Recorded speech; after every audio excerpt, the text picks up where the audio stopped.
Hi, I'm Dini. Welcome to my channel. Hai smart people, bertemu lagi dengan saya Dini dan Pak Aris Mukadi. Kali ini saya akan membahas tentang tokoh wayang orang yang sudah terkenal sekali, putih, yang bernama Hanuman atau Anoman, Pak. Di situ yang aku tahu itu Anoman itu masih keturunan dari yang kita bahas kemarin di Harjuna Sasrabahu dan juga Rama Parasu. Itu masih satu trah ya Pak ya, masih satu wangsa, dari Dewongkoro ke Dewotomo ke Resi Gutomo sampai Anjani Subali Sugriwo. Nah, tapi di situ kan manusia, tapi kenapa Anjani kok mempunyai putra Anoman seorang kera gitu loh Pak? Itu kronologinya tuh gimana? Dan juga aku dengar katanya Anoman itu berumur panjang sama seperti Rama Parasu. Umurnya panjang, dia kayak keluar di Mahabharata juga sampai keluar lagi kan. Ya. Umur panjang dan tidaknya itu kan dilihat dari pentasnya, itu yang ditonton pentas wayang wong ya. Betul. Nah, itu karena gini, sebabnya bisa banyak atau viral. Nah, bisa banyak dan viral dan menjadi idola penonton juga itu memang. Betul. Jadi memang watak-wataknya Anoman itu mesti dilihat ceritanya. Iya. Kalian saja untuk melihat ceritanya itu perlu kami kasih keterangan bahwa datangnya cerita Mahabharata ke Nusantara ini hampir bersamaan dengan datangnya cerita Ramayana. Nah, Ramayana itu sendiri, kalau Mahabharata udah jelas diakui bahwa yang membuat adalah Vyasa. Ya, adalah biasa. Terus kalau Ramayana ini yang membuat adalah Resi Walmiki. Ini Ramayana yang asli dari tanah Hindu, tanah India. Nah, dengan bahasa Sanskerta itu, dan tulisannya Palawa kalau tidak salah itu. Nah, tapi Ramayana itu sendiri ada dua versi, dua macam. Jadi macam pertama itu adalah buatan Walmiki. Yang kedua itu namanya Ramayana Rawanaweda, Rahwanawada gitu. Nah, itu artinya itu kematian Rahwana. Nah, itu yang membuat bukan Walmiki, tapi yang membuat empu atau ahli sastra dan ahli cerita itu Batik Kawya. Ya, Batik Kawya. Nah, itu hampir bersamaan, itu beredar di Nusantara sini ramai sekali zaman dulunya. Itu kitab aslinya ya Pak ya? Ya, dari itu masih India. Jadi itu. dari Walmiki itu terus ada lagi Ramayana. Wadah itu tadi. Rawanawada itu tadi. Nah, ini entah nyadur itu atau dia bikin sendiri, pokoknya ada dua di sini itu yang berjalan terus sampai dengan pemerintahan di tanah Jawa sini ini Raja Balitung ya, di Mataram kuno. Zaman Mataram. Nah, itu juga ada beredar lagi Ramayana bahasa Jawa kuno. Bahasa Jawa kuno. Nah, ini ada bahasa Jawa kuno ini mungkin yang ngambil yang Walmiki atau dicampur dengan yang Rawanawada itu. Ya, Batik Kawya gitu. Nah, atau bagaimana ya, yang jelas tumbuh itu. Kemudian tumbuh beberapa Ramayana lagi banyak toh. Nah, karena ini bakunya itu ada dua, pertama kali yang bahasa Sanskerta, terus ini ada bahasa Jawa kuno. Nah, ini terus muncul banyak cerita makanya cerita Ramayana yang sudah di sini lebih-lebih yang dipentaskan oleh wayang orang itu pakemnya mesti tidak murni salah satu, itu pasti bergabung pakemnya. Iya, ada yang banyak itu ya. Gitu.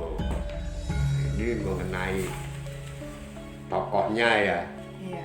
Tokohnya si Anoman itu di India sana itu ada salah satu suku atau masyarakat India sana ya, India Utara kalau nggak salah, itu masih percaya dengan dewa-dewa yang berwujud binatang. Makanya Anoman itu di India sana masih disebut itu adalah dewa. Iya, Gitu. betul. Nah, ceritanya sekarang kena Anoman ini saya akan memberi awalan Iya. untuk adanya si Anoman. Jadi dulu itu ceritanya pertama kali itu di pertapaan ya, pertapaan Grastina. Grastina itu kalau di wayang ini banyakan pakai nama Gunung Tunon. Tuh. Di situ pendetanya kan si Resi Gutama. Iya. Nah, Resi Gutama itu punya istri bidadari yang didapatkan pada waktu bela kayangan. Dia dapat hadiah bidadari itu si Windradi. Kemudian Gutama sama Windradi itu mempunyai anak, 1 Anjani, 2 Subali, 3 Sugriwa. Nah, ini sedikit menculik cerita lain ya, karena babat atau aslinya dongengan ini diambil dari buku itu antara bahasa sama bahasa Sanskerta sama bahasa Jawa kuno. Itu makanya di wilayah Yogyakarta pada waktu masanya itu banyak yang memakai pakem salah satu dari itu. Jadi kemungkinan pakem yang diambil dari situ yang dipercaya banget itu adalah batik kawya, itu buatan batik kawya si Rawanawada itu. Makanya beda. Jadi antara Jogja sama Madura sama Jawa Timur sana itu Sugriwa Subali itu di sana disebutnya Guwarsa-Guwarsi. Perbedaan kecil itu. Nah, ini terus kami lanjutkan di tempat pertapaan itu tadi.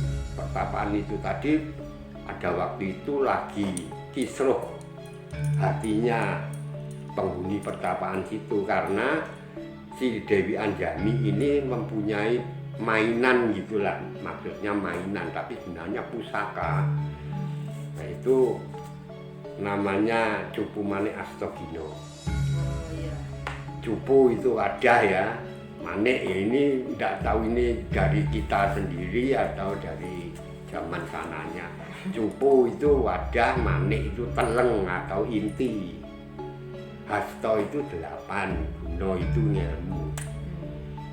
Jadi itu seperti Hasto Broto apa itu ngilmu gitu. Jadi isinya itu sebenarnya, tapi dengan hiburannya. Makanya kalau di terawang ke atas gitu kelihatan langit dan isinya.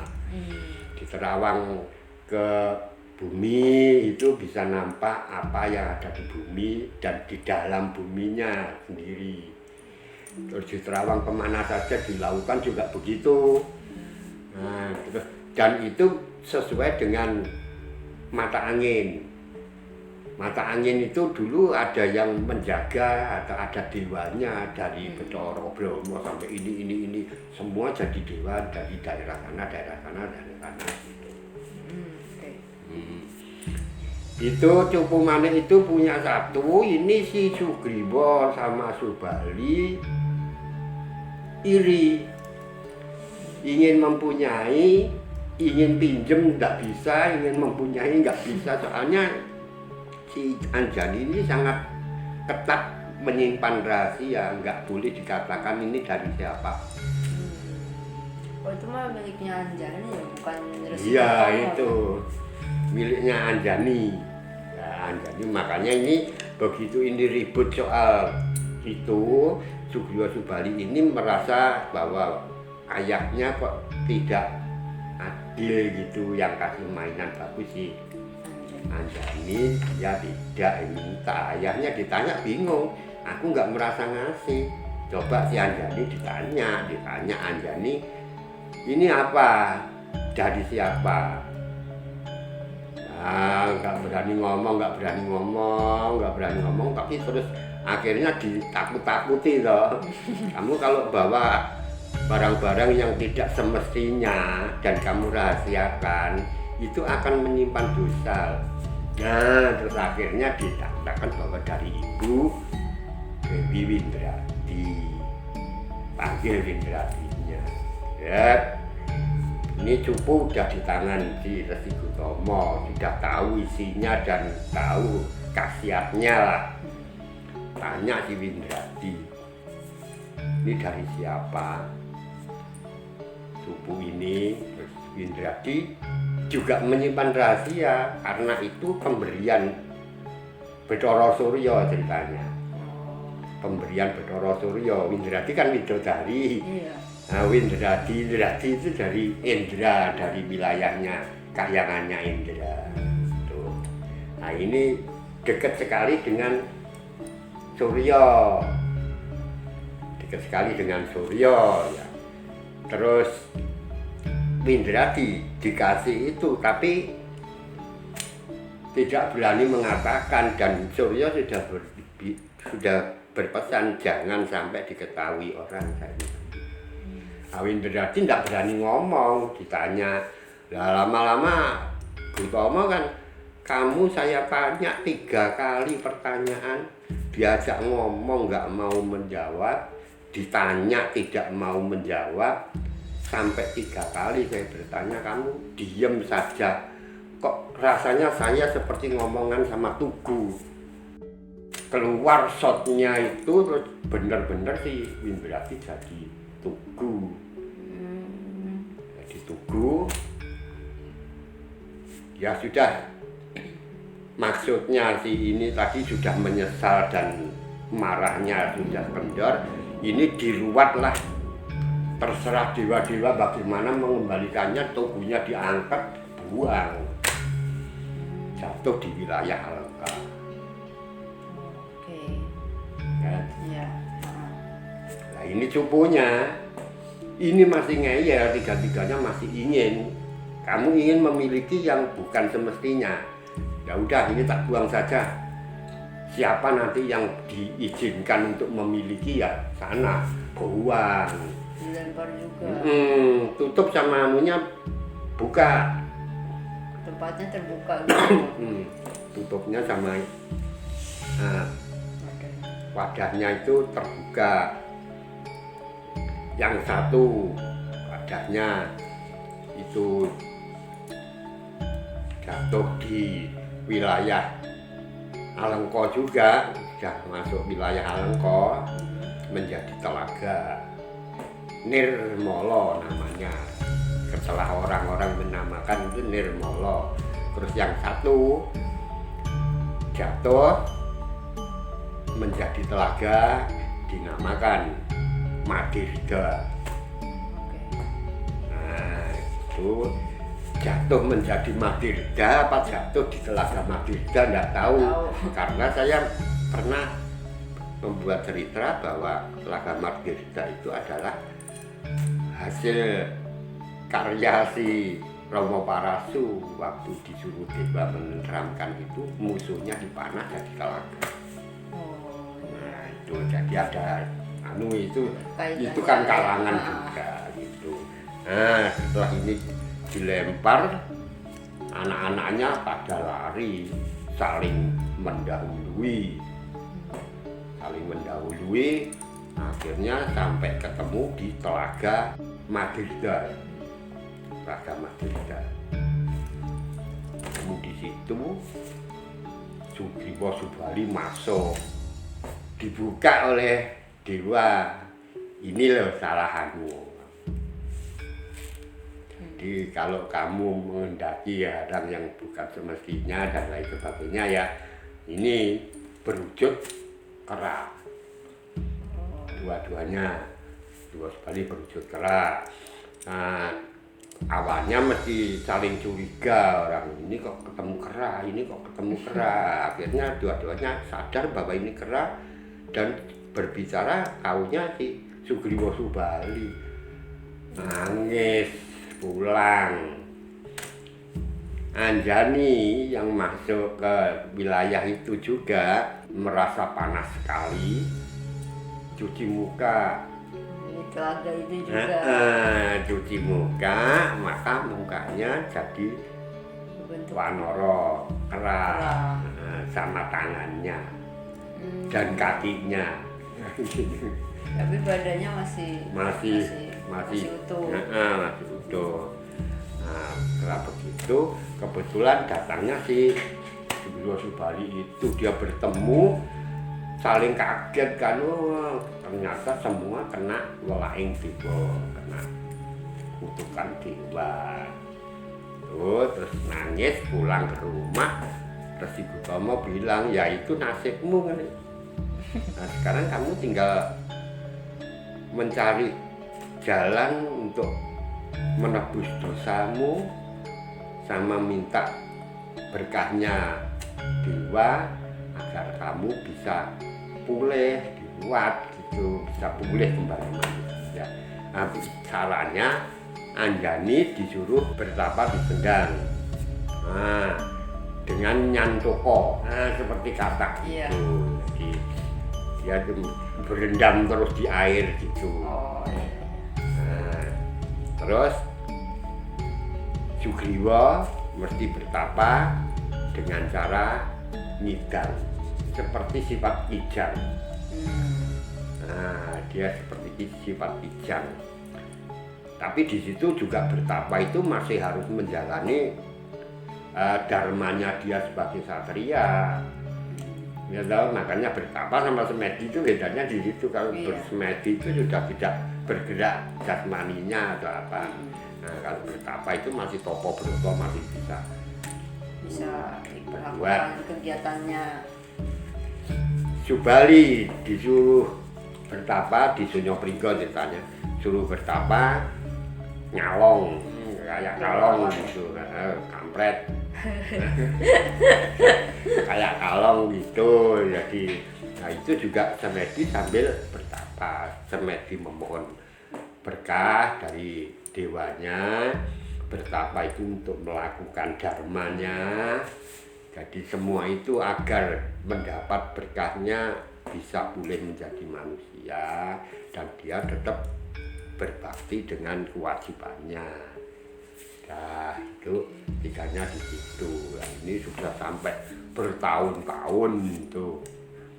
Bertahun-tahun itu si Dewi Anjani ini bertapa tidak akan makan dan minum kalau tidak ada embun yang menetes di mulutnya atau apa aja yang tidak datang di depan atau di pangkuannya gitu. Sampai di situ sampai Purwaking itu jelek banget. Kebetulan di sini ada dewa Bathara Guru. Bathara Guru itu nganglang jagat itu ya. Bathara Guru itu dia sedang merasakan getaran-getaran di kayangan. Itu terjadi karena kekusukan si Anjani itu. Dia datang di situ, rasa kasihan sudah waktunya dia memberi makanan, itu namanya sinom. Sinom itu daun asem yang muda. Nah, daun asem yang muda itu diambil sama Bathara Guru, diisi Kumaradewa.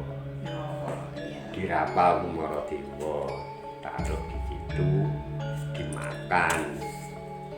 Toro Guru sudah pergi, ini yang namanya itu Kumaradewa itu prosesnya kan cepat itu, cepat dewasa anaknya. Jadi ini begitu makan itu selesai ngandung,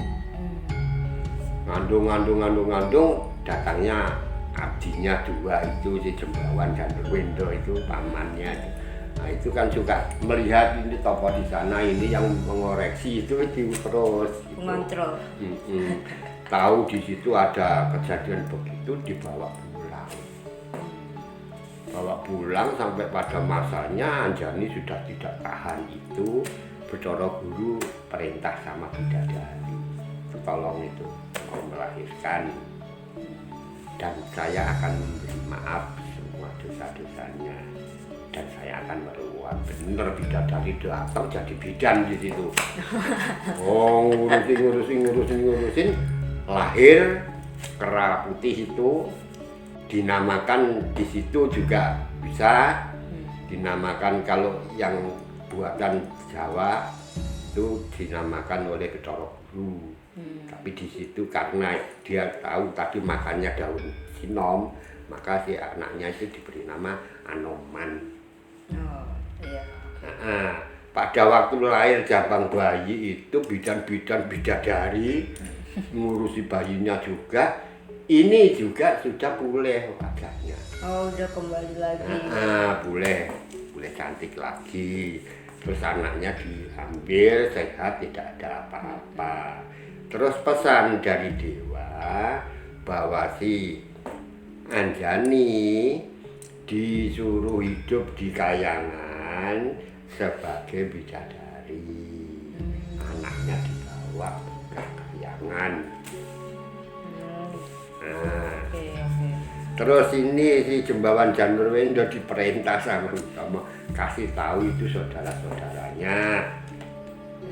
Aku akan melanjutkan pekerjaanku sebagai resi dan lain sebagainya. Nah ini berangkat.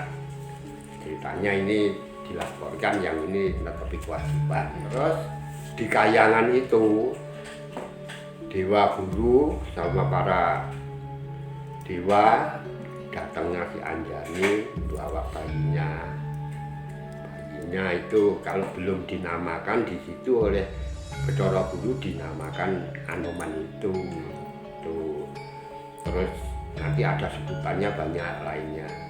Nah berhubung ini bayinya ini nanti senang juga si Betara Guru, terus perintah sama Soro Bayu atau Betara Maruta atau Betara Pawono suruh merawat bayi ini, dididiklah untuk menjadi seorang satria yang sakti. Sebab ini saya persiapkan untuk nanti penumpasan Angkara Murka, penumpasan dari Titi Wisnu. Nah, dibangun sama si Anujan itu, anggaplah anakmu sendiri. Makanya kan ada kalau Mahabharata mengatakan bahwa Anoman itu adalah anak Pawana. Pawono itu Bayu, anak Betara Bayu sama Dewatari gitu. Jadi kalau ini kan Jawa ada yang mengatakan ini anaknya Betara Guru. Nah makanya ini terus digabung begitu, dibawa naik. Ini anaknya Betara Guru karena yang memberi Anjani itu Betara Guru, tapi terus diserahkan situ. Betara Bayu. Oke. Ini dibawa, ceritanya ini kalau wayang wong ya, banyak kan juga tahu itu ngambil bener dari mana, dari yang bahasa Sanskerta Ramayananya atau bahasa Jawa kuno atau ada sisipan lain gitu. Ini terus si Narada ini menertawakan si Betara Guru. Dewa raja lagi, raja dewa lagi punya anak kok kera ini. Wah Betara Guru diem aja ngambil daun dilempar ke punggungnya Narada jadi monyet. Jadi monyet nggak bisa turun. Itu akan lepas dari kamu kalau Kakang mengakui bahwa itu anakmu. Ayo, jadi bukan hanya kamu menuduh saya yang punya anak saja, tapi kamu Ya udah dilepas, dinamakan Anilo. Udah itu terus Narada muncul, wah jangan cuman kita yang punya. Nah, terus perintah lagi, dewa-dewa semua harus punya anak kera. Itu diseragamkan. Dan kepentingannya juga untuk nanti membantu titisan Wisnu untuk meredam atau mengisap, menghancurkan angkara murka. Minta berkah dari Romo, izinkan saya tetap mengabdi kepada Romo sampai kapanpun, maka berilah saya umur yang panjang selagi dunia ini masih membicarakan kemegahanmu Romo Wiswoyo. Itu biasanya kamu sekali lagi harus berbakti kepada dewa, harus menyelesaikan umur panjangmu. Kamu bisa mati kalau sudah mengawinkan putra Yuwastino. Astina itu nantinya ganti nama Yuwastino. Sama Mak Menang. Mak Menang itu tempatnya Jayabaya. Memang jadinya mati di situ. Nah ini loh pemakamannya di mana nggak ngerti saya.